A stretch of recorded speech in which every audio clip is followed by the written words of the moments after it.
My daughter-in-law looked around my living room with the kind of calm entitlement that comes only from someone who has already decided they own what is not theirs. She smiled softly, the kind of smile people wear when they have rehearsed their lines, and said, "Your house is lovely. My parents will take the upstairs. My sister and her kids will take the downstairs. It's your duty to take them in." My son stood beside her, silent eyes lowered as if he were a guest in my home and not the child I had raised under this very roof. For a moment the world felt very still. I heard the clock ticking behind me, the faint hum of the refrigerator, the sound of my own heartbeat. They thought they had cornered me, an aging widower with nowhere to go, no one to fight for me, no one to defend these walls filled with the memories of the woman I once loved. They believed I would bow my head, say yes, and simply disappear into the background of my own life. Instead, I stood up slowly, letting the chair legs scrape against the hardwood floor, watching both of them flinch.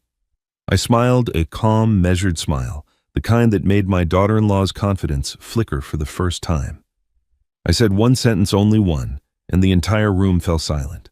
They didn't know that the moment they tried to claim my home, they triggered something in me, something sharper than grief and older than fear. If the audience stays with me, they will see the betrayal, the humiliation, the secrets they never expected, and the revenge that will land harder than anything my daughter-in-law could imagine. This story does not end the way they think. My name is Henry Dawson. I am 68 years old, a retired civil engineer who spent 40 years building bridges and highways across 3 states. I built things meant to last, concrete and steel that would stand long after I was gone. I never imagined the hardest thing I'd ever have to build would be a case against my own daughter-in-law. The Sunday it all began was unseasonably warm for late October. I had just returned from visiting Linda's grave, where I'd spent an hour pulling weeds from around her headstone and telling her about the changing leaves she always loved. 8 months since the funeral, and I still talked to her every week as if she might answer. The drive home usually brought me peace, that quiet transition from grief back to the rhythm of daily life. But when I turned onto our street that afternoon, peace was the last thing waiting for me. 3 cars sat in my driveway. I recognized Andrew's sedan, but the others were unfamiliar, a silver SUV and a black luxury vehicle that screamed money spent to impress. My pulse quickened as I pulled in behind them. Through the living room window I could see figures moving, shadows passing back and forth like they owned the place.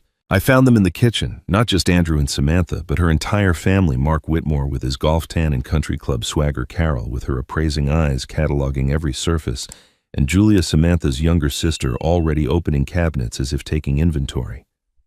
They were walking through my home, touching Linda's things, discussing the layout like prospective buyers at an open house. "Henry?" Samantha spotted me first. Her smile was wide and warm, the kind that never reached her eyes. "We didn't expect you back so soon. Come sit down. We have wonderful news." I didn't sit. I stood in the doorway of my own kitchen, watching strangers claim territory that wasn't theirs to claim. "Your house is lovely, Henry," she continued, gesturing broadly at the space Linda had decorated with 35 years of love. "My parents have been looking at places nearby, but why bother when there's so much room here? Mom and Dad will take the upstairs bedroom, the one with the nice bathroom. Julia can have the guest room. You won't even notice they're here." The words hung in the air like a declaration of war wrapped in silk. I looked at my son. Andrew stood behind his wife's shoulders, hunched eyes fixed on the tile floor. He wouldn't look at me, couldn't look at me. In that moment, I saw the boy who'd once followed me to job sites, asking endless questions about load-bearing walls and foundation depths. That curious boy had become a man who couldn't meet his father's gaze while his wife dismantled everything we'd built. Carol Whitmore stepped forward, her voice dripping with practiced concern. "We're just thinking of you, Henry. A man your age alone in this big house, it's not safe. We're family. Family takes care of each other." I watched Samantha exchange a glance with her mother, quick and knowing. There was something rehearsed in their movements, their words, the way they'd positioned themselves around the room. This wasn't a spontaneous visit. This was an occupation planned and coordinated while I was talking to my dead wife about autumn leaves. And then I remembered. 3 months before Linda died, when the cancer had already begun stealing her strength, she'd gripped my hand with surprising force. "Henry, listen to me. If anything happens to me, find the blue envelope in my jewelry box. Promise me you won't open it unless you truly need it." I'd promised, confused and heartbroken, attributing her urgency to the medication or the fear of leaving me alone. I'd forgotten about that envelope until this very moment, standing in my kitchen, surrounded by vultures wearing family smiles. I looked at each of them in turn. Mark's arrogance, Carol's calculation, Julia's entitlement, Samantha's barely concealed triumph, and Andrew, my son, still staring at the floor. Then I smiled. It wasn't a warm smile. It was the smile of an engineer who'd just identified a structural flaw that everyone else had missed. What I said next made Samantha's smile freeze. But what I didn't say, what I was already planning, would eventually destroy everything she'd built. They moved in 48 hours later as if my silence had been an invitation. I'd said nothing that Sunday afternoon except a single sentence, "This is my home and I decide who lives in it." But Samantha had only laughed, patting my arm like I was a confused child who didn't understand how the world worked. By Tuesday morning, suitcases lined the hallway and the Whitmore family had claimed every spare inch of space Linda and I had built together. Carol started with the kitchen. I came downstairs to find her emptying cabinets, sorting Linda's carefully organized dishes into piles she deemed worthy or worthless. "These old things need to go," she announced, holding up the ceramic mixing bowl Linda's mother had given us as a wedding gift. "You can't possibly still use something this dated." Before I could respond, the bowl was in a garbage bag with a dozen other irreplaceable memories. I watched her discard 40 years of accumulated love like it was clutter at a yard sale, and I said nothing. But I remembered. My engineer's mind, trained to document every detail of a project, began cataloging each offense with cold precision. Julia was worse in her own way. She had inherited her mother's sense of entitlement without any of the pretense of politeness. "At his age, most people are grateful someone still visits," she said to Samantha one morning, not bothering to lower her voice even though I sat in the next room. "He should be thanking us for taking care of him, instead of looking at us like we're intruders." They laughed together, and the sound echoed through the house Linda had filled with warmth for 35 years. Mark Whitmore treated me like a tenant who hadn't paid rent. He commandeered my recliner, changed the television to his preferred channels, and left his golf magazines scattered across the coffee table where Linda's books used to rest. When I asked him to move his feet off the ottoman Linda had reupholstered herself, he looked at me with something between pity and contempt. "Relax, Henry. We're family now. What's yours is ours." I began to understand the shape of their plan on the third day. I'd gone upstairs to retrieve a sweater and paused outside the guest room when I heard Samantha's voice through the partially open door. She was on the phone, speaking in the hushed but urgent tone of someone conducting business they didn't want overheard. "How soon can we list a property if the owner is no longer capable of managing it?" A pause. "Yes, I understand there's a process, but what if we had documentation, medical evaluations, that sort of thing?" Another pause. "Perfect. I'll be in touch soon." My blood ran cold. This wasn't about family togetherness or taking care of a lonely widower. This was about acquisition, pure and simple. They were planning to take my home, the home I'd built with Linda, the home we'd raised our son in, the home where every room held memories they were already throwing in garbage bags. I heard footsteps in the hallway and pressed myself against the wall, heart pounding. Carol's voice drifted from the master bedroom where she'd been organizing Linda's closet without permission. "This is exactly what we did with Grandma's house, remember?" she said to someone, probably Julia. "The key is patience. Let them get comfortable, let them depend on you, and then—" The door closed, cutting off the rest of her words. But I'd heard enough. The doorbell rang that afternoon, a small mercy in the form of Grace Miller from next door. She stood on the porch, holding a pie, her silver hair pinned neatly back. Her eyes sharp despite her 73 years. Grace had lived beside us for 15 years and had been close to Linda in ways I never fully understood. They'd spent countless afternoons together drinking tea and talking about things wives discuss when husbands aren't around. "I brought you something," Grace said, handing me the pie. "Apple cinnamon, your wife's recipe." Carol appeared behind me almost immediately, her radar for visitors apparently well tuned. "How lovely you must be," one of the neighbors. "I'm Carol Whitmore, Samantha's mother. We're staying here now to help Henry through this difficult time." Grace's expression tightened almost imperceptibly, a flicker of something I couldn't quite read passing across her face. She looked past Carol directly at me. "Your wife taught me this recipe when we were girls," she said quietly. "I thought you might like something familiar." The phrasing struck me as odd. When we were girls. Grace and Linda had met as adults, hadn't they? I wanted to ask what she meant, but Carol was already ushering Grace toward the door with aggressive hospitality, thanking her for the pie while making clear that further visits weren't necessary. "I'll come again soon," Grace said firmly, her eyes meeting mine with an intensity that felt like a message. "There are things we should discuss, Henry. Things Linda wanted you to know." That night, after the Whitmores had retreated to their claimed territories and the house fell silent, I retrieved Linda's jewelry box from the closet. My hands trembled as I lifted the lid, pushing aside her pearls and our wedding rings until my fingers found the blue envelope hidden beneath the velvet lining. It was heavier than I expected, thick with papers I couldn't see through the opaque material. 8 months of grief hadn't prepared me for this moment. I'd spent those months learning to sleep alone, to cook for one, to exist in a world that no longer contained Linda's laugh or her touch or her quiet wisdom. I thought I'd known everything about our marriage, every secret, every shared dream. But this envelope told me otherwise. I opened it, expecting memories. Instead, I found a battle plan and proof that my wife had seen this war coming years before it arrived. The first thing I pulled from the envelope was a handwritten letter, Linda's elegant script filling 3 pages of ivory stationery. The date at the top made me catch my breath. She had written it 14 months before her death, long before the cancer diagnosis, long before either of us knew she was running out of time. This wasn't a dying woman's desperate warning. This was careful preparation from someone who saw trouble coming and refused to leave me undefended. My darling Henry. The letter began, and I could hear her voice in every word, calm and steady as it had always been. If you're reading this, it means someone is trying to take what we built. I prayed you would never need to open this envelope. But if you have, then the moment I feared has arrived and you must act quickly. I've watched Samantha for years.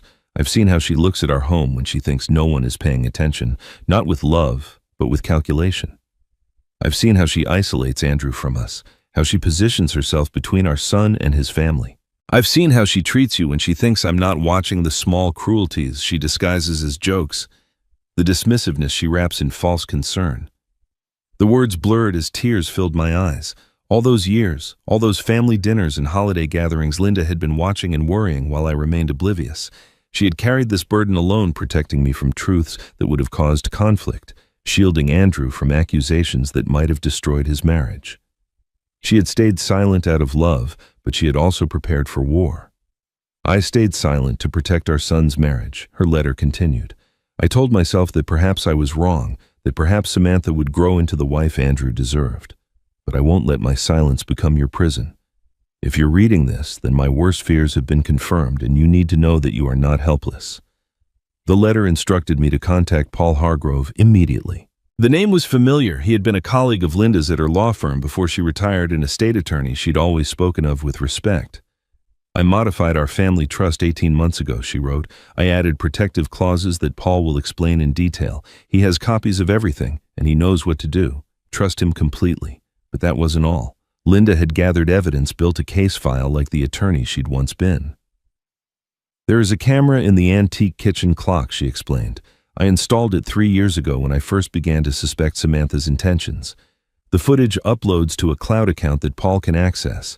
There is also a file in our safety deposit box at First National Photographs, documents things I collected that prove Samantha is not who she pretends to be." My hands were shaking now. I set the letter down and pressed my palms against my eyes, trying to steady myself. The woman I'd loved for 35 years, the woman I thought I knew better than anyone in the world, had been conducting a secret investigation under the same roof where we'd shared meals and celebrated anniversaries and grown old together.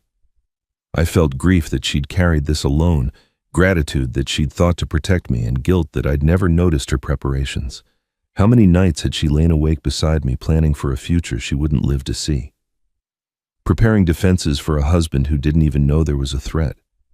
I picked up the letter again, my eyes finding one paragraph I'd already read 3 times. "They will try to declare you incompetent. They will try to take your home. They will try to erase everything we built together." I could almost hear Carol's voice from that morning, discussing what they'd done to someone's grandmother. Linda had predicted their tactics with chilling accuracy. "Don't let them, my love. I've given you the tools. Now use them." Beneath the letter were other documents, legal papers I would need Paul to explain account statements, a list of names and phone numbers. And at the very bottom, an old photograph that made me stop breathing. Two young women smiled at the camera arms, linked standing in front of a house I didn't recognize. One was unmistakably Linda in her 20s, her hair darker than I'd ever known it, her smile bright with youth. The other woman looked remarkably like Grace Miller, the same sharp eyes, the same determined set to her jaw, though decades younger than the neighbor I knew. I turned the photograph over. On the back, in faded ink that had once been blue, someone had written Sisters 1978. I stared at those two words until they stopped making sense. Sisters. Linda had never mentioned having a sister. In 35 years of marriage, through countless conversations about family and childhood and the past, she had never once spoken of a sibling. Grace Miller had lived next door for 15 years, and I had never suspected any connection deeper than friendship. But here was proof in Linda's own handwriting, hidden in the same envelope with her battle plans. I set the photograph aside, my mind too overwhelmed to process another revelation. The Whitmores were plotting to steal my home. My wife had spent years preparing my defense, and apparently the neighbor who'd brought me pie that afternoon was not who she appeared to be. One crisis at a time. The sister mystery would have to wait. I read Linda's final instructions again. Call Paul, first thing in the morning. Tell him the blue envelope is open. He'll know what it means. Linda had been fighting a war I never knew existed. And according to her letter, the deadliest weapon was waiting in Paul Hargrove's office. Paul Hargrove's office occupied the corner of a downtown building that had stood since before I was born. The brass nameplate on the door was polished but understated, the waiting room furnished with leather chairs that spoke of old money and careful discretion. I had called first thing that morning as Linda's letter instructed, and the receptionist had put me through immediately. "Mr. Dawson." Paul had said, his voice carrying a weight of anticipation. "I've been waiting for this call. Can you come in today?" He met me at the door personally, a sharp-eyed man in his early 60s with silver hair and the kind of handshake that conveyed both competence and compassion. I remembered him from Linda's retirement party years ago, a quiet presence who'd spoken eloquently about her contributions to the firm. Now I understood why she'd trusted him with secrets she'd never shared with me. Linda updated her will and trust documents with me personally. Paul said once we were seated in his private office, the door closed against the world. She came to me 18 months before she passed, long before the diagnosis. She was worried, Henry. She didn't want to alarm you, but she also didn't want to leave you vulnerable. He reached into his desk drawer and produced a thick manila folder, its label typed in neat capitals, Dawson Protection File. The folder was at least 2 inches thick, stuffed with documents and photographs, and what appeared to be professional reports. He slid it across the desk toward me. "Everything Linda gathered is in here," he continued. "She wanted you to understand the full scope of what you're facing and the full scope of your defenses." I opened the folder with trembling hands. The first document was a professional investigator's report, complete with a licensed letterhead and a case number. My eyes caught the date 6 months before Linda died, when she was still healthy, still strong, still keeping this terrible secret. She had hired someone to follow Samantha, to document her movements, to uncover truths that would shatter our family if they ever came to light. The report was devastating. Over a 3-month surveillance period, the investigator had documented Samantha meeting with a divorce attorney on 4 separate occasions. She had also met twice with a real estate appraiser, once at our home while Linda and I were supposedly out of town. But the most damaging evidence came in a series of photographs that made my stomach turn. Samantha entering a hotel with a man who was decidedly not my son. Timestamps showing she'd stayed for hours the same hotel, appearing 3 different times across 3 different weeks. "She was planning to divorce Andrew," Paul said quietly, watching my face as I absorbed the implications. The investigator's conclusion was clear. Samantha was positioning herself to claim a portion of the family assets through divorce while simultaneously conducting an affair. She wanted the money without the marriage. I closed the folder, unable to look at any more photographs of my daughter-in-law's betrayal. "Does Andrew know?" Linda never told him. She never told anyone except me. Paul leaned forward, his expression serious. "She wanted to give Andrew the chance to see the truth himself. She didn't want to destroy her son's marriage unless it became absolutely necessary, but she prepared everything in case that moment arrived." He went on to explain the legal architecture Linda had constructed. The family trust now contained what he called a duress protection clause, a provision that would activate if I could prove I was being coerced or exploited by family members. Once activated, the clause would transfer all assets to a protective entity that Samantha could never touch, regardless of her relationship to Andrew. The clause requires documented evidence, Paul explained. Threats, financial manipulation, elder abuse, any of these would qualify. Linda built this like a fortress, Henry. She anticipated exactly what Samantha might try. Your job now is to gather the evidence that activates these protections. There was more. Paul produced a single check from a separate envelope.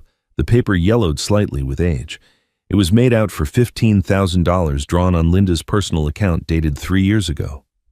The signature on the front was Linda's, or rather, a careful forgery of Linda's signature. On the back, someone had endorsed it in handwriting I didn't recognize. Linda discovered this about 6 months after it was cashed, Paul said. She could have reported it immediately. Forgery is a serious crime, and this would have been enough to have Samantha arrested, but she didn't report it. She kept the canceled check as evidence instead. Why? I asked, though I already knew the answer. Because she loved Andrew. Because she hoped Samantha might change, might become the wife her son deserved. Because she didn't want to be the one who destroyed that marriage. Paul's voice softened. She was protecting everyone, Henry. You, Andrew, even Samantha in a way. She gave her every chance to become a better person, but she also made sure that if Samantha chose the other path, there would be consequences. I sat in silence, the weight of Linda's preparations pressing down on me. She had spent years building a case, gathering evidence, consulting lawyers, hiring investigators, all while smiling at family dinners and keeping peace for our son's sake. The sacrifice of it overwhelmed me. The love behind it broke my heart. What do I do now? I finally asked. Paul closed the folder and pushed it toward me. You go home. You watch. You document everything they do and say. Linda mentioned a camera. She told me it would capture what you need, and when you have enough evidence, you bring it to me, and we activate the clause that protects everything you and Linda built together. I left Paul's office with a folder full of ammunition and a dead wife's faith in my ability to use it. But the next discovery would come from the most unexpected source, a camera Linda hid in plain sight. The antique clock had hung on the kitchen wall for 20 years. Linda's grandmother had brought it from England, a beautiful piece with a brass face and hand-painted flowers that had faded to a soft patina over the decades. I had walked past it 10,000 times without giving it a second thought. Now I stood on a step stool, my heart pounding as I carefully lifted it from its hook and examined the back. The camera was smaller than I expected, a modern device no larger than my thumb professionally installed behind a false panel that blended seamlessly with the original woodwork. A tiny lens peered through what I had always assumed was a decorative flaw in the clock face. Linda had turned a family heirloom into a surveillance system, and no one had ever suspected. I carried my laptop to the bedroom, locked the door against the Whitmores who had taken over the rest of my home, and entered the login credentials Linda had included in her letter. The cloud storage account contained nearly 3 years of footage organized by date, each file representing hours of kitchen activity captured without anyone's knowledge. My wife had been watching recording building evidence for a battle she knew might come. The early footage showed nothing remarkable: Linda and me having breakfast, Andrew and Samantha visiting for Sunday dinners, the ordinary rhythms of family life. But as I moved forward through the timeline, the tone shifted. Samantha's mask began to slip in moments when she thought only Linda was watching. The first clip that made my stomach turn was dated 18 months ago. Samantha stood at the counter while Linda sat at the table, visibly weaker from the early stages of her illness. "You're just going to die and leave us nothing useful, aren't you?" Samantha's voice dripped with contempt. "All this house, all this property, and it's going to be tied up in trusts and complications. You could make this easy, you know. You could just sign things over now while you're still competent." Linda said nothing. Her hands folded in her lap, her face a mask of patient endurance. I found another clip from around the same period, this one featuring Carol Whitmore. She and Samantha sat at the kitchen table while Linda napped upstairs, their voices low but clearly audible. "Once she's gone, the old man will be easy," Carol said with casual cruelty. "Men that age fall apart without their wives. He'll be confused, dependent. We'll move in to help, and within 6 months we'll have power of attorney. Within a year, the house." Samantha nodded, making notes on her phone, treating the destruction of my life like a project plan. I documented timestamps, saved critical clips, and forced myself to keep watching even as bile rose in my throat. Each piece of footage was another piece of evidence, another brick in the wall Linda had built to protect me. I owed it to her to see everything she had seen, to know what she had endured in silence. Then I found the footage from 8 months ago, just 3 weeks before Linda died. The kitchen was dim-lit only by the light above the stove. Linda sat alone at the table, her face gaunt from the cancer that was stealing her from me, her hands wrapped around a cup of tea that had long gone cold.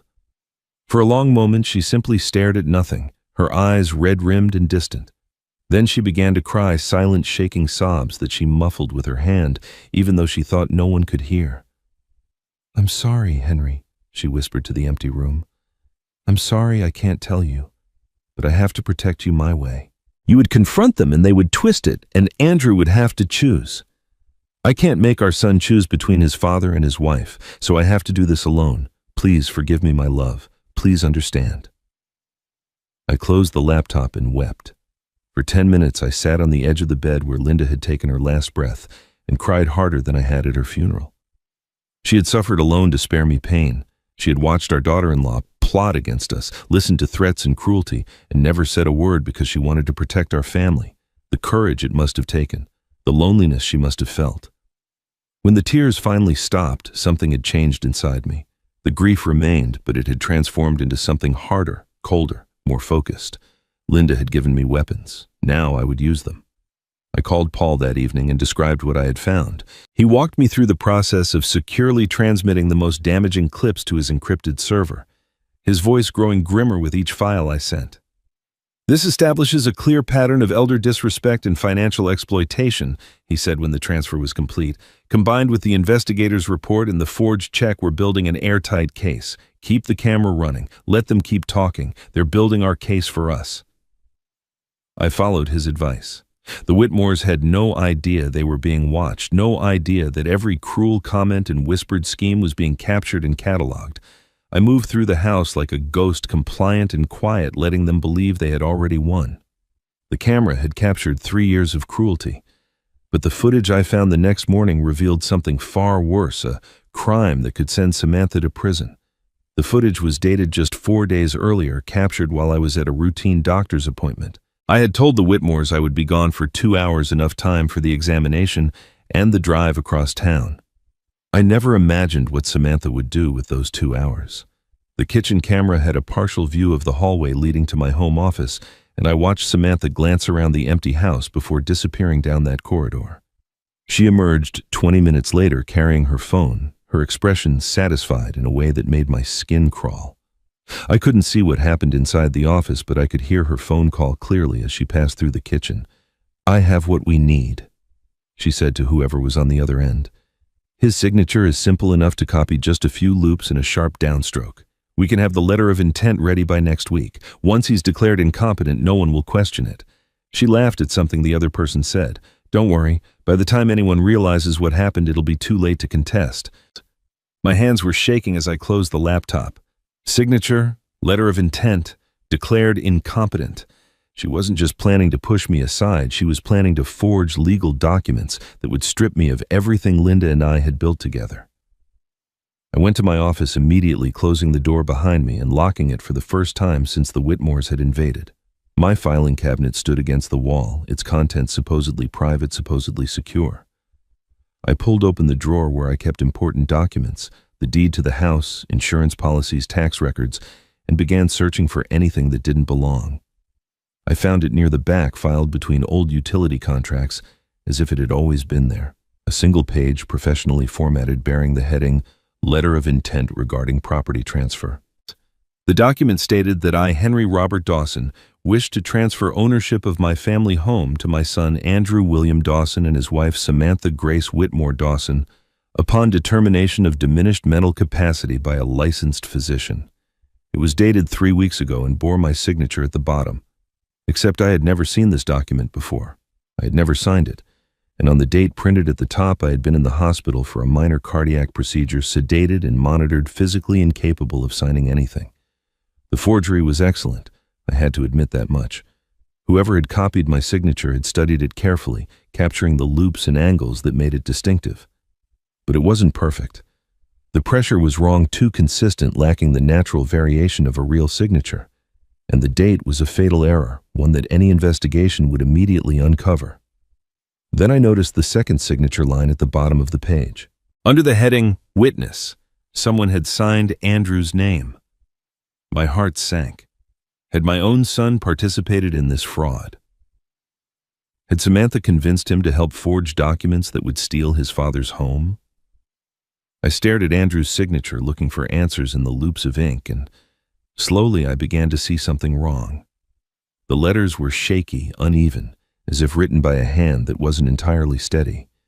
The A leaned too far to the right. The final letter trailed off weakly, lacking the confident stroke that characterized my son's handwriting. I thought back to 3 weeks ago, searching my memory for anything unusual. Andrew had mentioned something in passing, a rough night he'd called it, when Samantha had insisted they stay for dinner and kept refilling his wine glass until he could barely walk to the car. I had assumed it was just an evening that got away from them. Now I understood. She had gotten him drunk deliberately, probably shoved a pen in his hand and guided it across the page while he was too impaired to understand what he was signing. My son hadn't betrayed me.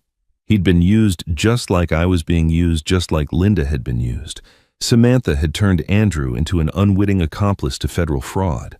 I photographed everything, the forged document, the signatures, the filing cabinet where it had been hidden. I photographed the hospital discharge papers that proved I couldn't have signed anything on that date. Then I sent it all to Paul Hargrove, my hands still trembling with a mixture of rage and vindication.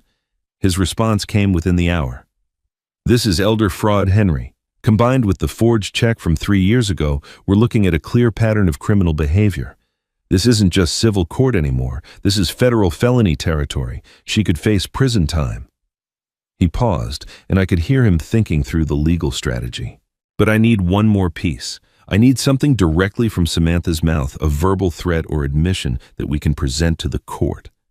Written evidence can be contested, but if she says the words herself on recording, there's no defense. Can you get that? I thought about the camera still running in the kitchen, capturing every conversation. I thought about Samantha's arrogance, her certainty that she had already won. She would slip eventually. People like her always did. I can get it, I said. Good.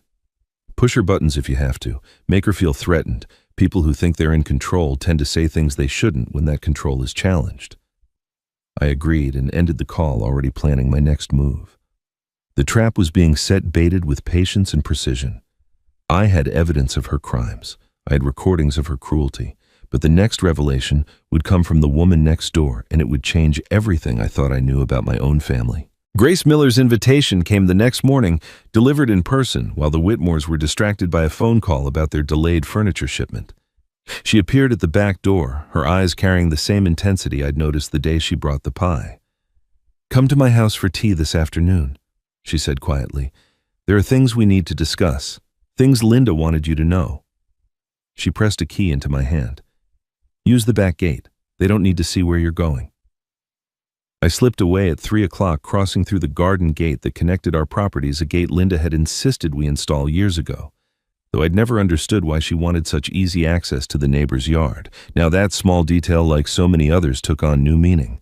Grace's living room stopped me in my tracks. Photographs covered nearly every surface on the mantel, the end tables, the walls, and in picture after picture, I saw Linda. Linda as a teenager with long dark hair. Linda in her 20s wearing a graduation gown. Linda on her wedding day, radiant in white lace. I moved from frame to frame, my confusion growing with each image. Why would our neighbor have so many pictures of my wife? "It's time you knew the truth, Henry." Grace stood in the doorway to the kitchen, a tea tray in her hands, watching me study the photographs. She set the tray down and gestured for me to sit, then lowered herself into the chair across from me with the careful movements of someone carrying a heavy burden.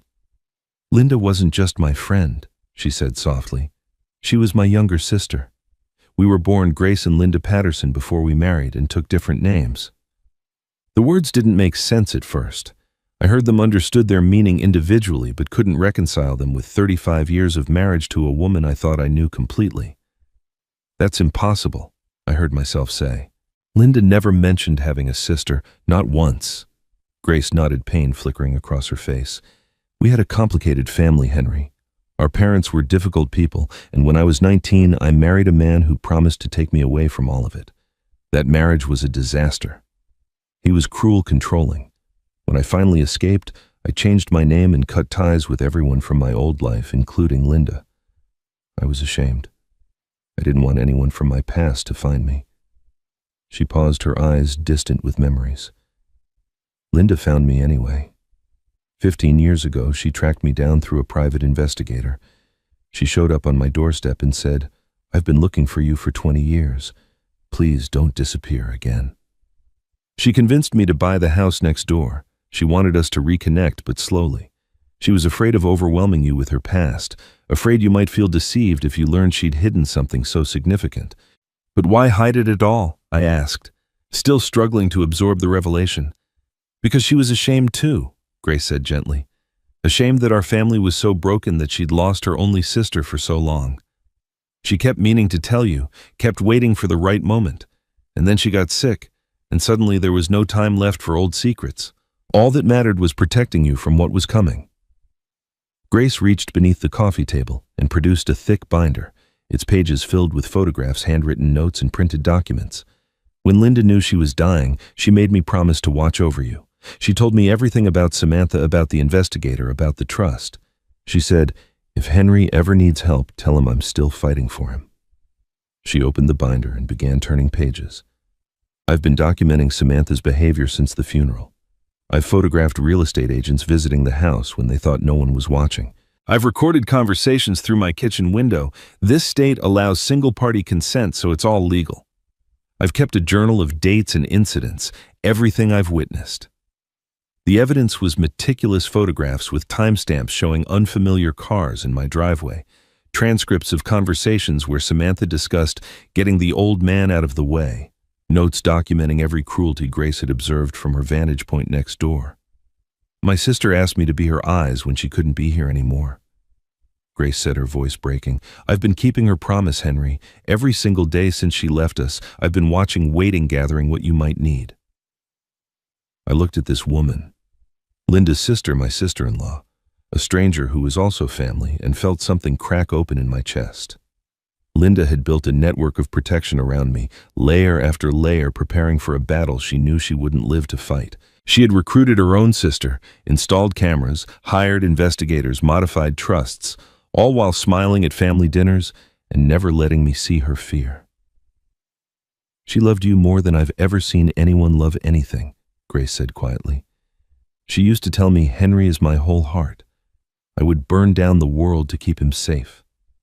She prepared for this fight for years, Henry. She loved you that much. I reached across the space between us and took Grace's hand. My wife's sister's hand, rough with age but warm with shared purpose. Thank you, I said, for keeping her promise, for being here. We'll finish what she started, Grace replied firmly. Together. I had Linda's sister in my corner and evidence from every direction. But when I planted a seed of doubt in Andrew's mind, I didn't expect it to grow so quickly or bear such bitter fruit. The seed I planted was small but deliberate. I left the forged check, the one Linda had discovered 3 years ago, on my desk in the home office, partially visible beneath a stack of utility bills.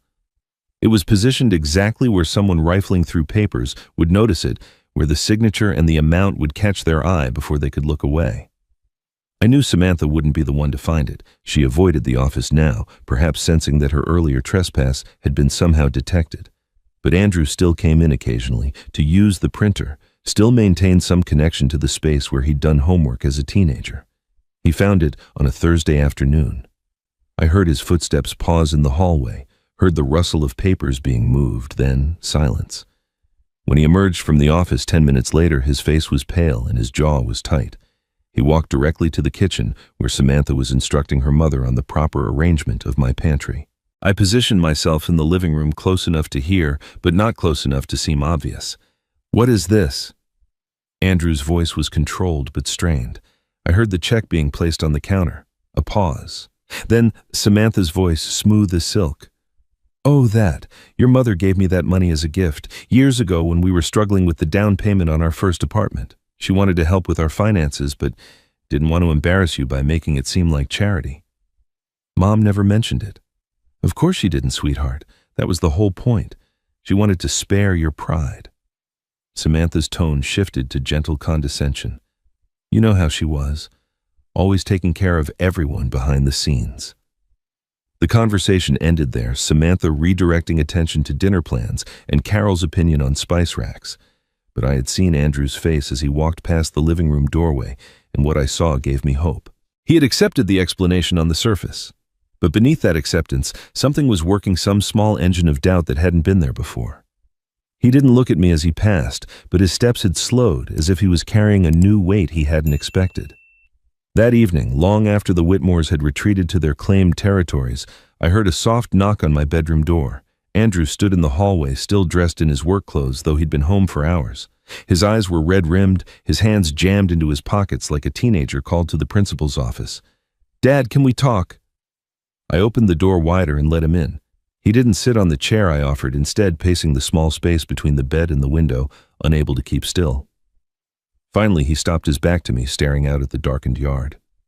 "Did Mom ever mention giving Samantha money? Large amounts, I mean. $15,000 or more." I chose my words carefully, knowing that what I said next could push him toward the truth or drive him further into denial. "Your mother kept detailed records of every dollar she spent. Meticulous records, you know how she was. I've gone through all of her financial documents since she passed, and I've never seen any record of gifts to Samantha. Not 15,000, not any amount." Andrew's shoulders stiffened. He didn't turn around, didn't respond for a long moment. When he finally spoke, his voice was barely above a whisper. "The signature on that check looked strange. Not quite right. I noticed that too." He turned then, and I saw something in his eyes I hadn't seen in years, the beginning of clarity, painful and unwelcome, but impossible to ignore. "I need to think," he said, and left without another word. Over the following days, I watched my son transform. It wasn't dramatic or sudden. Andrew had spent too many years avoiding conflict for that. But the changes were unmistakable to a father who knew him. He began watching Samantha with new eyes, his gaze tracking her movements across the room, his expression flickering whenever her stories didn't quite add up. He noticed how she interrupted me, how she rolled her eyes when I spoke, how her voice hardened when she thought no one was listening. He started coming home from work earlier, finding excuses to be in whatever room I occupied. Sometimes he sat with me on the porch as evening fell. Neither of us speaking, just sharing space the way we used to when he was a boy. The wall between us, the one Samantha had spent years constructing, was developing cracks. I could see him struggling, torn between the wife he'd committed his life to and the truth that was slowly becoming impossible to deny. One afternoon, while searching through Linda's belongings for documents Grace had mentioned, I found an old brochure tucked between pages of a photo album. It advertised lakeside cabins in Vermont, the same area where Linda and I had always talked about retiring. "Wouldn't it be wonderful," she used to say, "a little place by the water where we could watch the sunset every evening?" We'd never made it there. Life kept getting in the way. Work, family obligations, the thousand small delays that push dreams into the future until suddenly there's no future left. On the margin of the brochure, in Linda's handwriting, were two words: "Our dream someday." I set the brochure aside, my chest tight with regret for the life we'd never gotten to live. Another casualty of time's relentless march, another plan that would remain forever unfulfilled. I couldn't know then what that brochure truly meant, what Linda had done in secret to make our someday real. That revelation would come later, after the battle was won. For now, there were more immediate concerns. Andrew was waking up slowly but surely, and Samantha could sense it. I saw her watching him with narrowed eyes, saw her increasing efforts to keep him close, to isolate him from me. She knew something had shifted, even if she didn't understand what Andrew was starting to see cracks in the woman he married. But Samantha had one more move to make, one so cruel, so calculated that it would force everyone to choose sides once and for all. The footage that changed everything was captured on a Tuesday morning while I pretended to nap in the living room. Samantha had grown careless, assuming that an old man dozing in a recliner couldn't possibly be a threat. She stood in the kitchen, phone pressed to her ear, speaking in the hushed but urgent tone of someone conducting business they didn't want overheard. The camera caught every word. "Dr. Warren, thank you for taking my call. I need documentation that my father-in-law is showing signs of cognitive decline. She paused, listening. Yes, confusion, memory problems, inability to manage his own finances. He's been getting worse since my mother-in-law passed. We're concerned he might hurt himself or make decisions that aren't in his best interest. Another pause. I understand what I'm asking. My mother will compensate you appropriately for your time and expertise. We just need an official evaluation on record. I sat frozen in the recliner, my eyes closed, my heart hammering against my ribs. She was scheduling a fraudulent medical evaluation, laying the groundwork to have me declared incompetent. Once that documentation existed, she could petition the court for guardianship and take control of my finances, sell my home, and deposit me in whatever facility she deemed appropriate. Everything Linda had warned about was coming true. Next Thursday works perfectly, Samantha continued. I'll make sure he's here. He won't even know what the visit is really about until it's too late. She laughed at something the doctor said, a cold sound that made my skin crawl. Don't worry, by this time next month we'll have everything sorted out. I waited until she left the kitchen before opening my eyes. My hands were shaking, but my mind was clear. I needed to call Paul immediately, but Paul called me first. Henry, something remarkable just happened, he said, his voice carrying an edge of amazement I'd never heard before. Do you know a Dr. Warren, a physician here in town?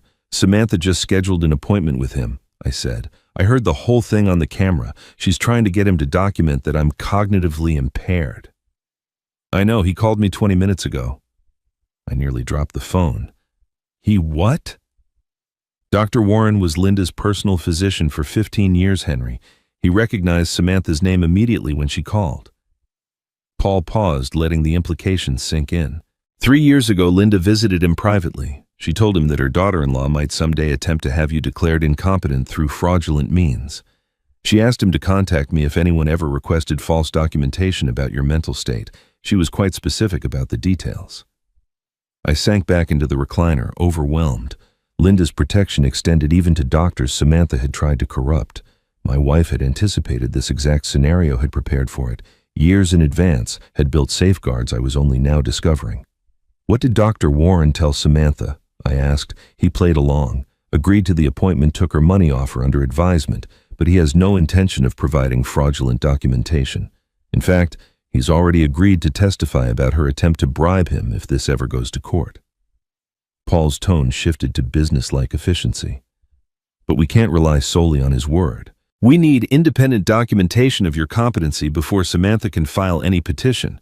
I've already scheduled you an appointment for tomorrow morning. Dr. Michelle Torres operated from a small but well-appointed office near the university hospital. She was younger than I expected, early 40s, with kind eyes and a no-nonsense demeanor that reminded me of Linda. Her credentials displayed on the wall were impeccable board certification in geriatric psychiatry fellowships at prestigious institutions, years of experience in exactly the kind of evaluation I was about to undergo. The assessment took 90 minutes. She tested my memory, short-term, long-term working memory for complex tasks. She evaluated my reasoning abilities, my judgment, my capacity to understand and manage financial matters. She asked me to draw clocks, recall word lists, solve logic puzzles, explain complex concepts. She questioned me about my daily routines, my decision-making processes, my understanding of my own situation. By the end, I was exhausted but confident. I had answered every question, clearly completed every task without difficulty. Whatever Samantha claimed about my declining mind, the evidence said otherwise. Dr. Torres removed her glasses and set down her clipboard, regarding me with what might have been admiration. Mr. Dawson, you're sharper than most people half your age. Your memory function is excellent. Your reasoning abilities are intact and your judgment is sound. There is absolutely no indication of cognitive impairment.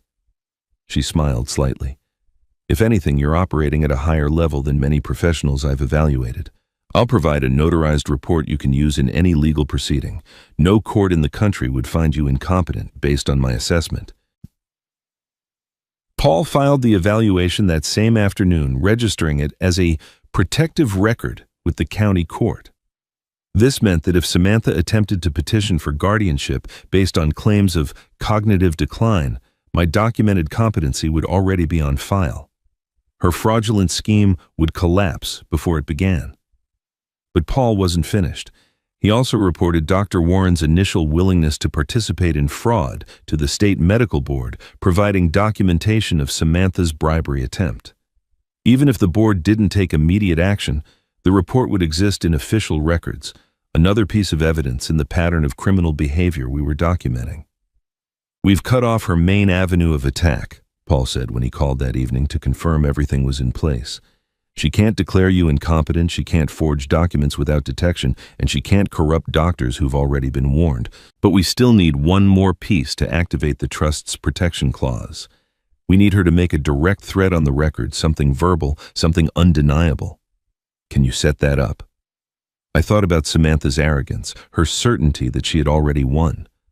I thought about how people like her unraveled when their control was challenged, when their carefully constructed plans began to crumble.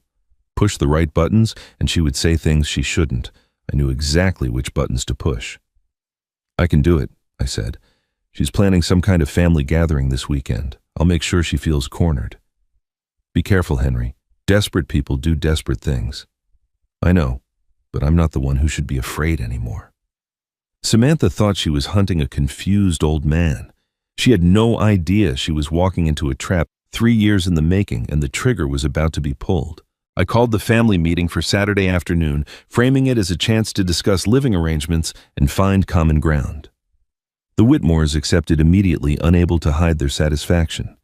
They believed I was finally ready to surrender, that weeks of pressure had worn down an old man's resistance until he had no choice but to capitulate. They gathered in the dining room with the eager energy of vultures circling a weakening prey. Mark arrived first, claiming the chair at the far end of the table as if establishing territory. Carol followed with a leather folder tucked under her arm, her expression carrying the smug certainty of someone holding winning cards. Julia settled beside her mother, already scrolling through her phone with practiced disinterest. Samantha positioned herself at Mark's right hand, a general preparing to accept surrender. And Andrew, my son, lingered in the doorway, his face unreadable, his loyalties still uncertain. I took my seat at this head of the table, Linda's chair. For 35 years, she had sat here during family dinners, presiding over holidays and celebrations and ordinary Tuesday evenings. The Whitmores had tried to claim this spot since their arrival, but I had refused to yield it. Now I settled into its familiar embrace and felt Linda's presence wrap around me like armor. "Thank you all for coming," I began, keeping my voice mild, unthreatening. "I know the past few weeks have been difficult. I thought we should talk about how to move forward." Samantha smiled, but her eyes remained cold. "We're so glad you're ready to have this conversation, Henry. We've been worried about you."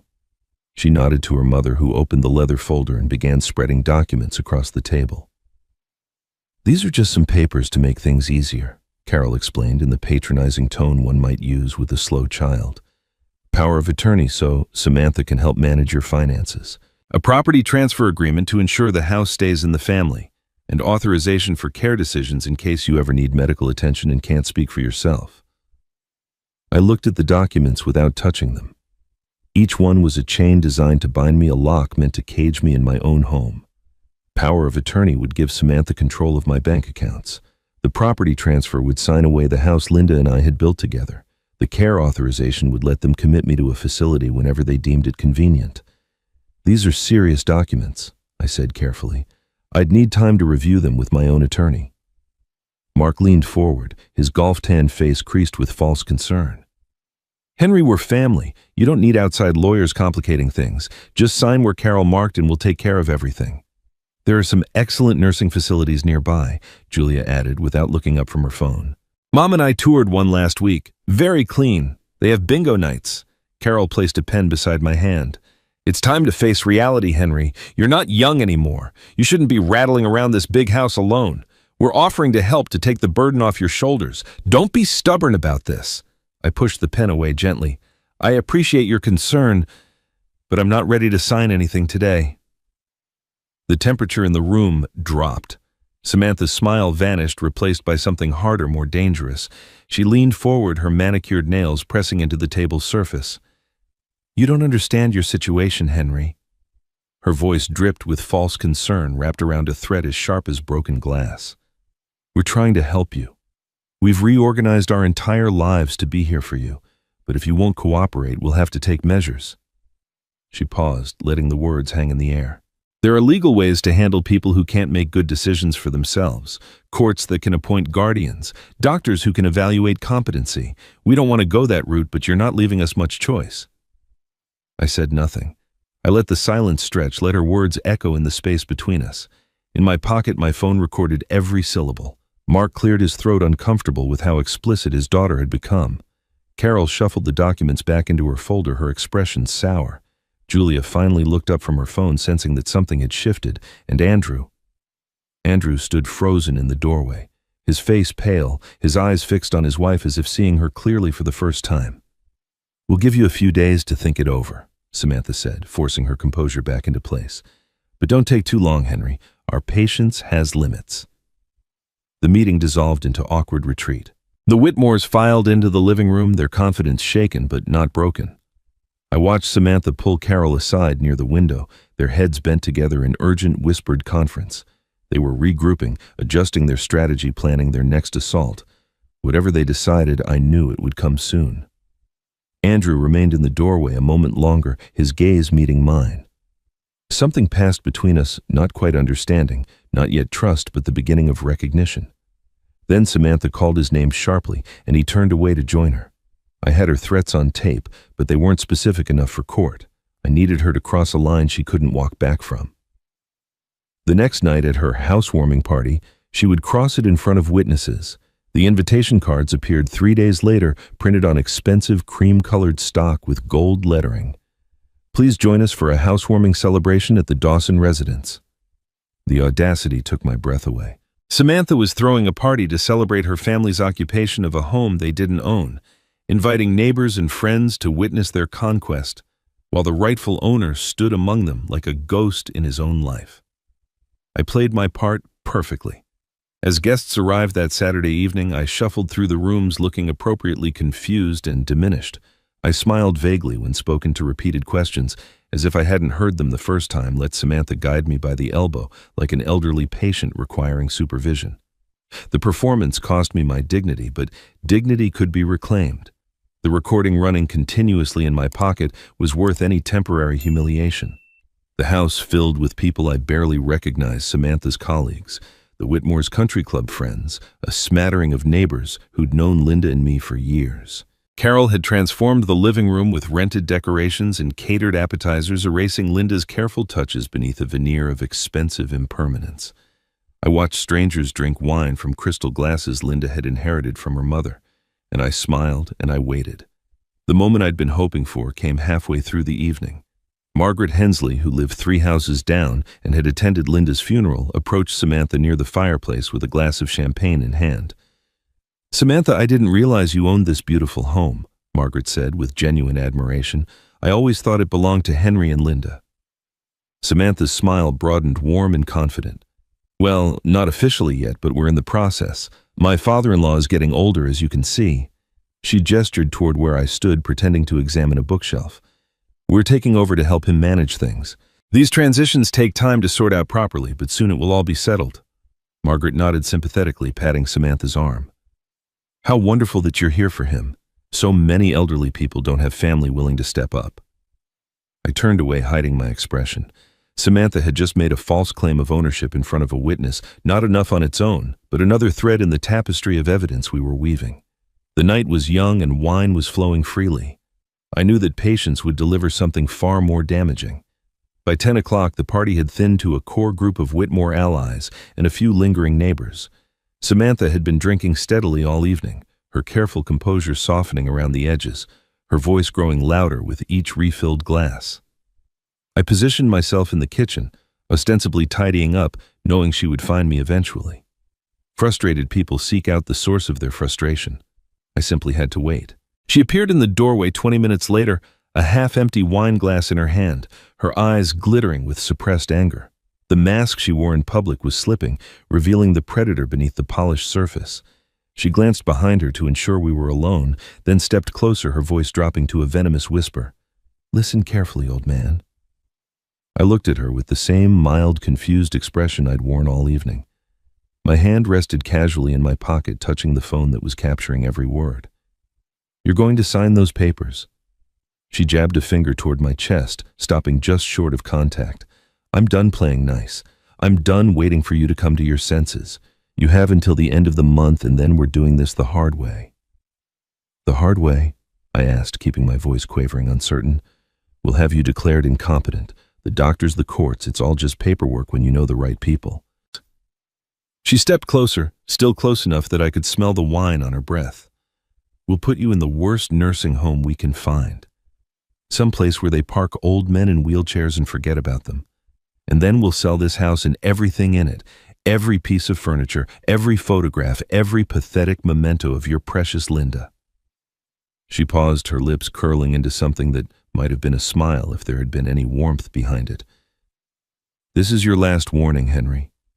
Sign willingly or sign when you're too drugged to know what you're signing. Either way, we get what we want. The only question is how much you suffer first.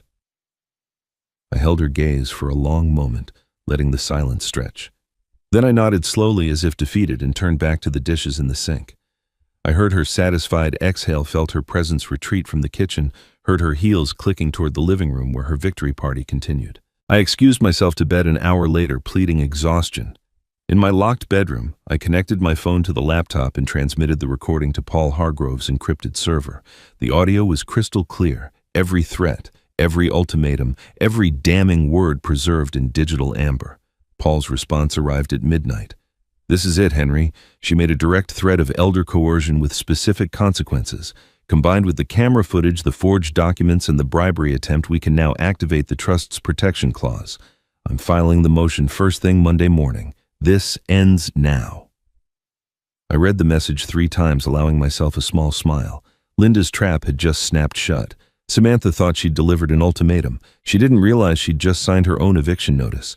But the biggest surprise was still coming, and it would come from the person she least expected. The knock came at 6 in the morning, 2 days after the party. I had been lying awake for hours, running through the evidence in my mind, planning the next moves in a game that was finally approaching its endgame. When I opened my bedroom door, Andrew stood in the hallway looking like a man who hadn't slept in days. His eyes were red-rimmed and hollow, his shirt wrinkled as if he'd pulled it from the floor. But beneath the exhaustion, I saw something else, determination perhaps, or the sharp clarity that comes when comfortable lies finally shatter. Dad, we need to talk. His voice was barely above a whisper. Alone. Now. I dressed quickly and followed him to his car. We drove in silence through the gray morning light, past familiar streets, and into the next town where no one would recognize us. He pulled into the parking lot of a roadside diner, the kind of place that served strong coffee to truck drivers, and asked no questions. We took a booth in the back corner, far from the handful of early morning customers. Andrew ordered coffee with hands that trembled slightly. When the waitress left, he reached into his jacket and placed a manila folder on the table between us. It was thick with papers, photographs, the accumulated weight of secrets finally dragged into daylight. I've been watching her, he said quietly, for the past 3 weeks, ever since I found that check. I've been documenting everything. He opened the folder and began spreading its contents across the laminated surface. Photographs first, Samantha entering a hotel with a man I didn't recognize, the same man appearing in multiple shots across different dates and locations. Credit card statements highlighted in yellow showing purchases she'd never mentioned and trips to places she'd claimed to visit alone. Printouts of text messages between Samantha and her mother, their casual cruelty preserved in black and white. Look at this one, Andrew said, pointing to a text exchange dated 3 weeks ago. Carol had written, "How is the transition progressing?" Samantha's response, slowly. "The old man is more stubborn than we expected. But once the competency petition goes through, it won't matter what he wants. We'll have control of everything." Carol's reply included a smiling emoji and 3 words, "just like Grandma." I stared at the messages, watching the conspiracy unfold in their own careless words. They had never imagined anyone would read these exchanges, never dreamed that Andrew would stop trusting his wife long enough to look for evidence of her betrayal. But the worst was yet to come. Andrew's hands shook more violently as he reached for the final item in the folder, a photograph of a positive pregnancy test still in its plastic casing, photographed against the marble of their bathroom counter. The date stamp showed it was taken 3 days ago, but the test itself was dated 3 months earlier. "I found this hidden in her drawer," Andrew said, his voice cracking. Behind her jewelry box wrapped in a scarf like she was hiding treasure.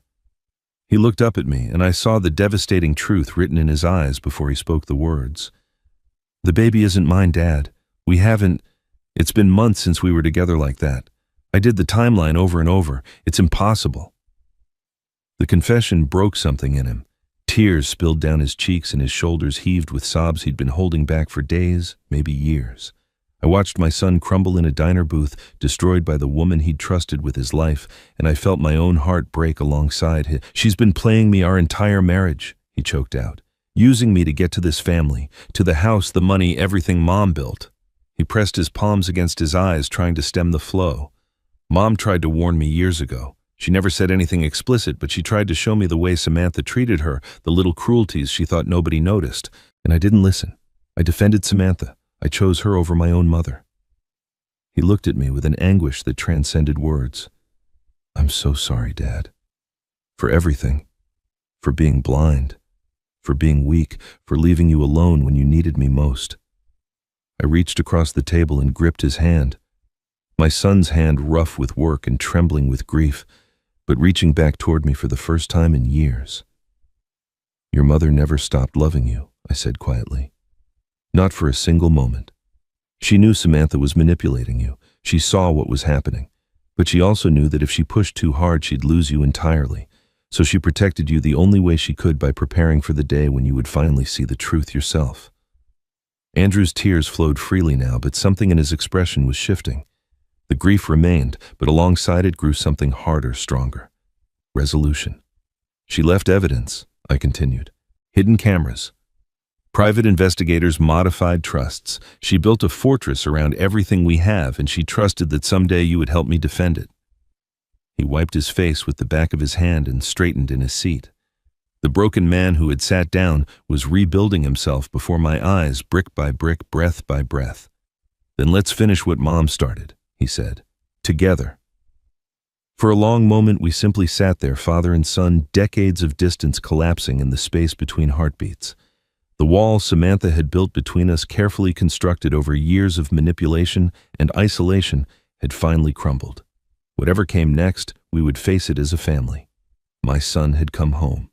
Together, we had enough evidence to end this war, but when the sheriff arrived at our door, even I wasn't prepared for how completely Samantha's world would collapse. Monday morning arrived with the precision of a well-engineered structure finally bearing its intended load. I had barely finished my first cup of coffee when the doorbell rang its chime, cutting through the quiet house like a starting pistol. Through the front window, I saw two sheriff's deputies standing on the porch alongside Paul Hargrove, whose expression carried the grim satisfaction of a general about to deliver a decisive blow. Samantha reached the door before I could. Her silk robe hastily tied, her hair still mussed from sleep. She pulled it open with the irritated confidence of someone expecting good news delivered at an inconvenient hour. Perhaps she assumed the authorities had come to support her competency complaint, to drag the confused old man away for evaluation. Her smile was already forming when Paul stepped forward and handed her a sheaf of official documents. Mrs. Whitmore Dawson, I'm serving you with an emergency protective order signed by County Judge Harrison this morning. Paul's voice was calm, professional, utterly without mercy. You and your family are ordered to vacate this property within 7 days. Additionally, you're subject to a restraining order requiring you to stay 500 feet from Mr. Henry Dawson pending a hearing on elder abuse charges.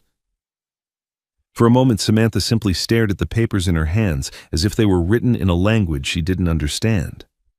Then the words penetrated, and I watched her carefully constructed reality begin to shatter like glass striking concrete. This is impossible, she breathed. There's been a mistake. The chaos erupted behind her before she could finish. Carol appeared in the hallway, took one look at the deputies, and began screaming that this was all a misunderstanding, that they needed to speak to someone in charge, that her family had connections who would sort this out immediately. Mark pushed past his wife, his face purple with rage, threatening to sue the sheriff's department, the judge Paul Hargrove, and anyone else within reach of his fury. Julia burst into tears on the stairs, her phone already pressed to her ear as she called someone, a lawyer perhaps, or a friend who might somehow reverse the tide that was washing away their plans. The deputies remained calm throughout the storm. The older one, a gray-haired man with the patient demeanor of someone who'd seen worse, explained that failure to comply with the order would result in immediate arrest. He suggested they begin packing and make arrangements for alternative accommodations. His partner handed Carol a copy of the protective order and stepped back to observe the proceedings with professional detachment. Andrew appeared in the doorway to the kitchen. He was fully dressed, his expression set in stone. Samantha turned to him, her eyes desperate. "Andrew, tell them this is insane. Tell them your father has lost his mind. We need to fight this together." My son met her gaze without flinching. "No," he said quietly. "We don't." Something flickered in Samantha's face, recognition perhaps that her last ally had abandoned her. The desperation curdled into rage, and she whirled back toward me with fury blazing in her eyes. "You'll regret this," she hissed. "I'll destroy you in court. I'll tell everyone what kind of senile, vindictive old man you really are. I'll make sure the whole town knows how you turned your own son against his wife. This isn't over, Henry. This is just the beginning." I met her gaze steadily, feeling the calm that comes when years of patient preparation finally bear fruit. "Samantha, I want you to understand something. Every word you've said in this house for the past month has been recorded. Every threat, every plan, every lie." I paused, letting the words sink in. My wife made sure of it. The color drained from her face so quickly I thought she might faint. Her mouth opened, closed, opened again.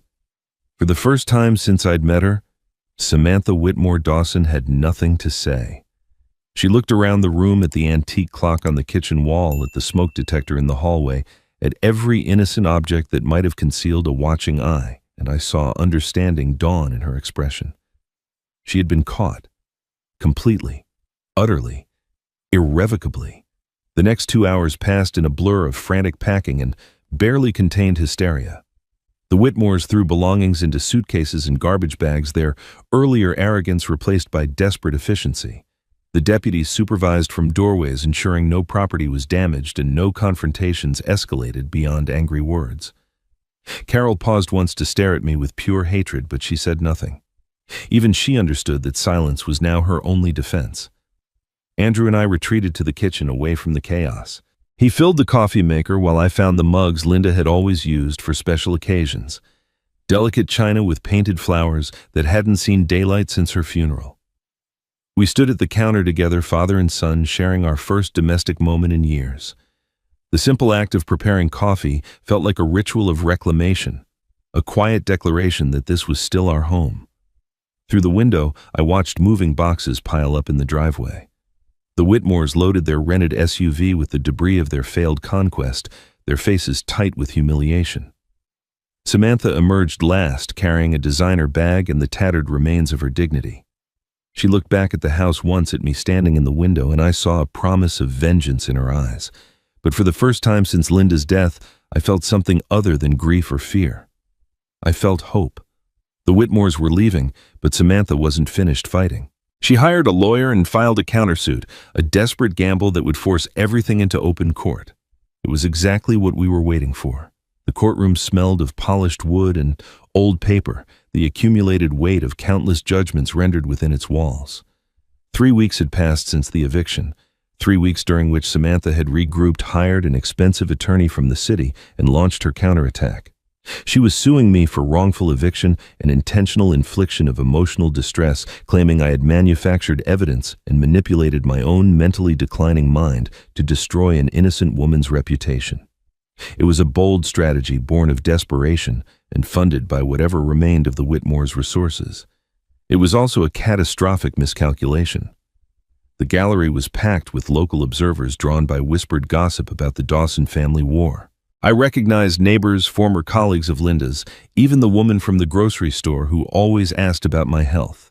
They had come to witness the spectacle to see for themselves whether the quiet widower from Maple Street was truly the vindictive monster Samantha's lawyers had portrayed in their filings. I sat at the defendant's table beside Paul Hargrove, my hands folded calmly, my expression betraying nothing of the anticipation churning beneath my surface.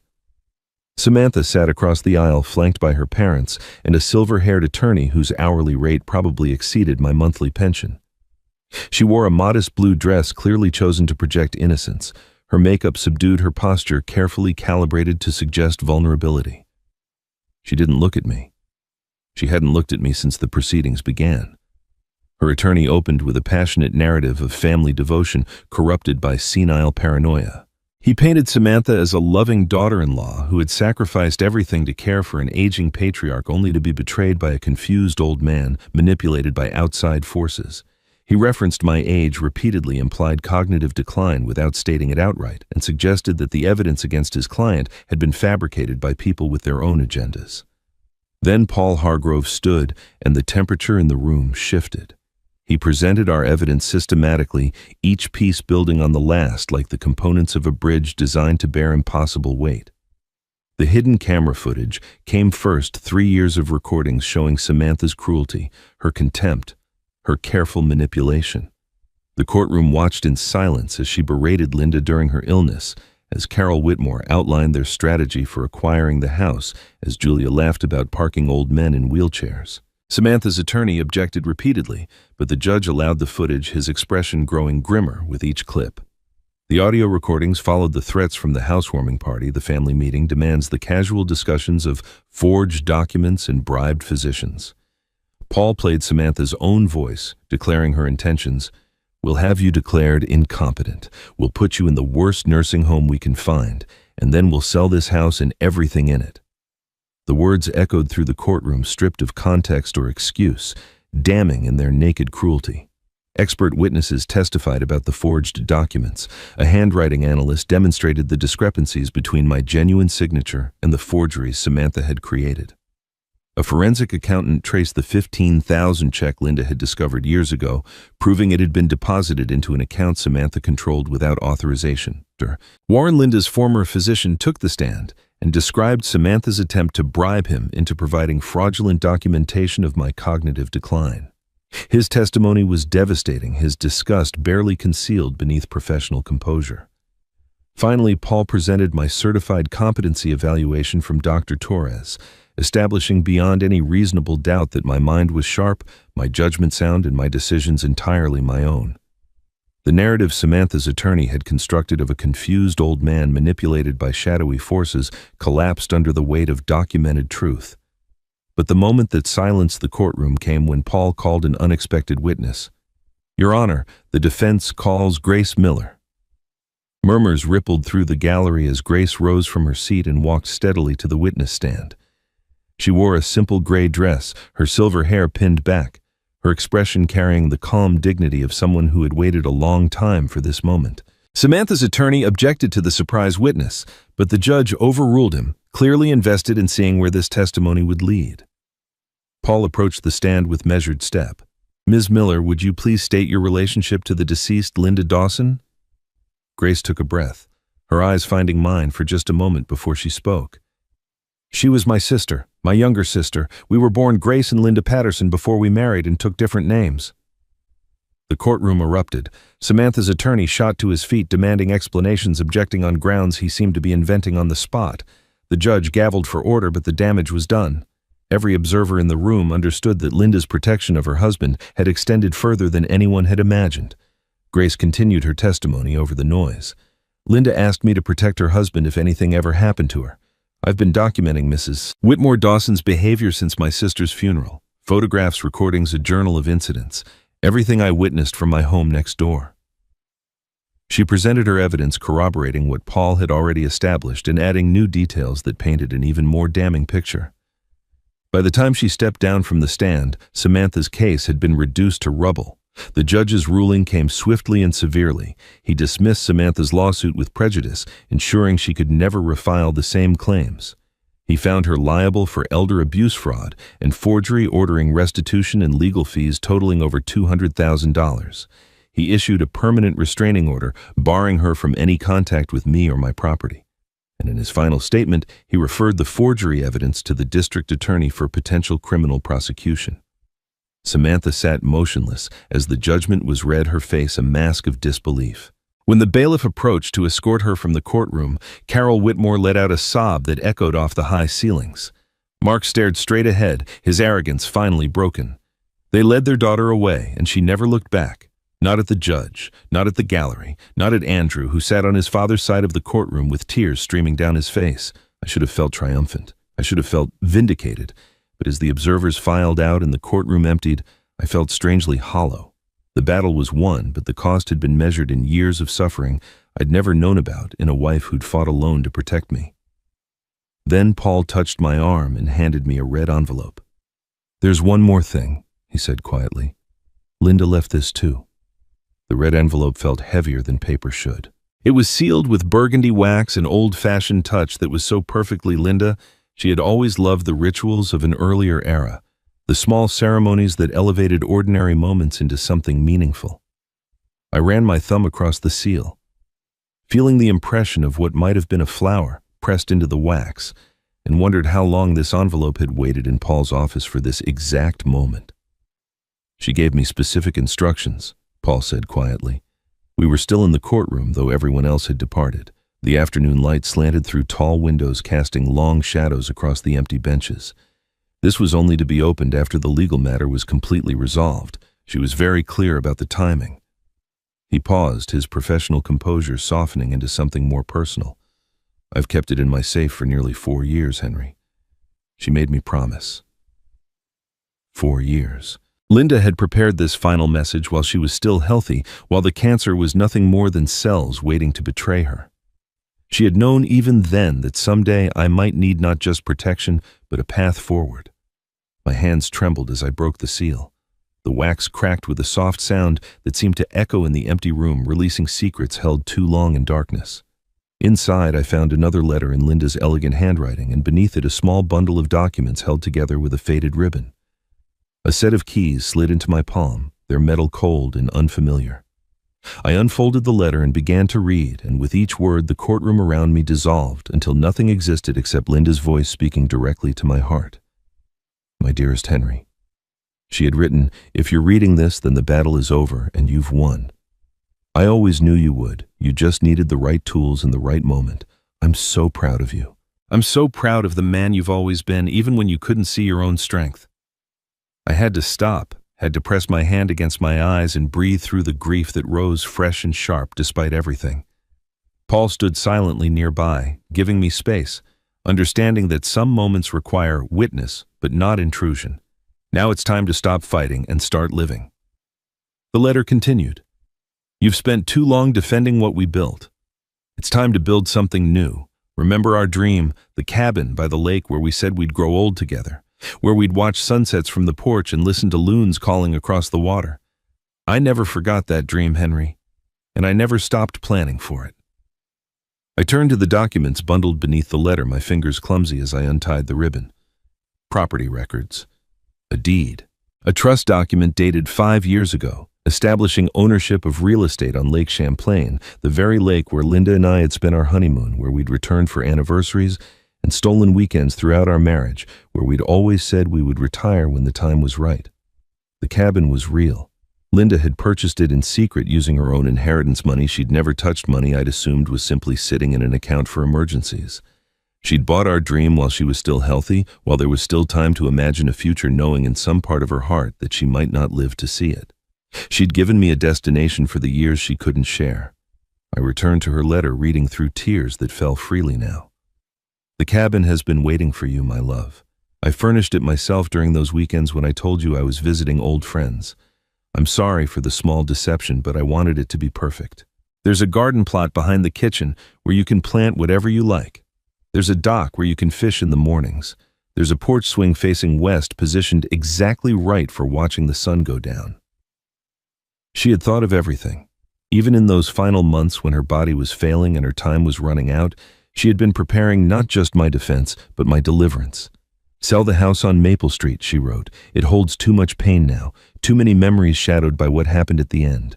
Go to our Lake Henry, plant new flowers, make new memories. Let the water wash away the grief and the anger, and remember that we had 35 beautiful years together. That's what matters. That's what lasts."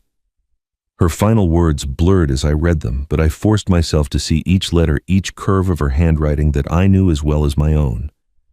"And know that wherever you are, I'm walking beside you. Every sunset, every morning, every quiet moment when you think you're alone, I'm there, my darling. I never left. I never will. I love you eternally. Your Linda. For a long time, I couldn't speak. I sat in the empty courtroom holding the keys to a future my wife had built for me, understanding at last the full measure of her love. She had protected me from predators, armed me for battle, guided me to victory, and then when the fighting was done, she had given me a place to heal. Paul's hand rested briefly on my shoulder. She was an extraordinary woman, he said softly. I nodded, unable to form words, clutching the keys like sacred objects. Linda had prepared everything, my protection, my victory, and my future. Now there was only one thing left to do: say goodbye to the past and walk into the new life she'd built for me. 3 months later, the "For Sale" sign appeared on the front lawn of the house where Linda and I had built our life together. I stood at the window watching the real estate agent hammer it into the ground, each strike driving home the reality that this chapter was finally closing. The walls around me held 35 years of memories, first steps. Birthday parties, quiet evenings, whispered conversations in the dark, but they also held shadows now poisoned by what had happened within them. Linda had been right, as she always was. It was time to let go. The sign drew Samantha back one final time.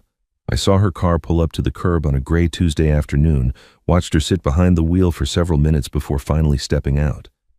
She looked diminished somehow, smaller than the woman who had swept into my home with such confident entitlement. The designer clothes had been replaced by something simpler, her makeup minimal, her posture carrying none of its former arrogance. She walked up the path, slowly pausing at the porch steps where Linda used to tend her flower boxes. I met her there, standing in the doorway of a home that would soon belong to strangers. "I came to apologize," she said, though her eyes still held that calculating gleam I had learned to recognize. "Maybe we can work something out, for Andrew's sake. He shouldn't have to lose his childhood home because of mistakes I made." I studied her for a long moment. This woman who had tried to steal everything I loved, who had plotted and schemed and lied with such practiced ease. Perhaps she believed her own performance. Perhaps she had convinced herself that one final manipulation might salvage something from the wreckage. But I was no longer the confused old man she had tried to bury. "This home was Linda's heart," I said quietly. "Every room, every corner, every inch of it carried her love. You disrespected that love from the day you walked through the door. You disrespected her while she was dying, and you tried to destroy what she left behind." I shook my head slowly. "No one who treated her that way gets to stay. Not in the house, not in the memory, not in my forgiveness." Her mask slipped just for an instant, revealing the fury beneath, but she had no weapons left, no leverage, no schemes that hadn't already crumbled to dust.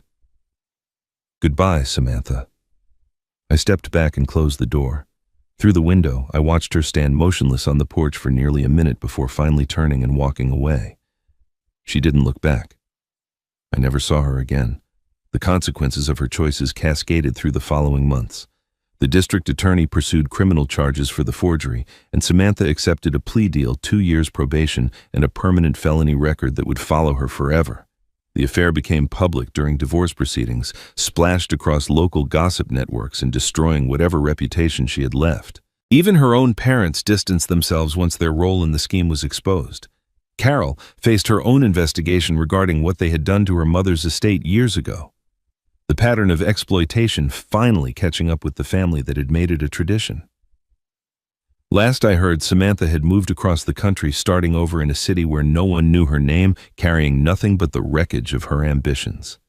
Andrew filed for divorce the week after the trial. Samantha, facing criminal charges and mounting legal fees, didn't contest anything, not the settlement, not the terms, not even the revelation about the pregnancy that wasn't his.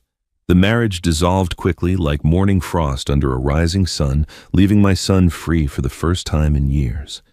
He helped me pack up the house, spending long weekends wrapping Linda's belongings in tissue paper and newspaper, carefully preserving the artifacts of a life well lived. We worked side by side for days, and somewhere between the boxes and the memories we began to talk, really talk. He shared stories about his mother I'd never heard, small moments between them, conversations they'd had when I wasn't around. I told him about the early years of our marriage, the struggles and triumphs that had shaped who we became. The wounds that had festered for so long began slowly to heal. On our last day in the house, Andrew paused in the empty living room and looked at me with uncertainty in his eyes. Dad, when you're settled at the cabin, would it be okay if I visited sometimes? I didn't hesitate. It's your home too, son. It always was. That's what family means. The cabin on Lake Champlain was everything Linda had promised and more.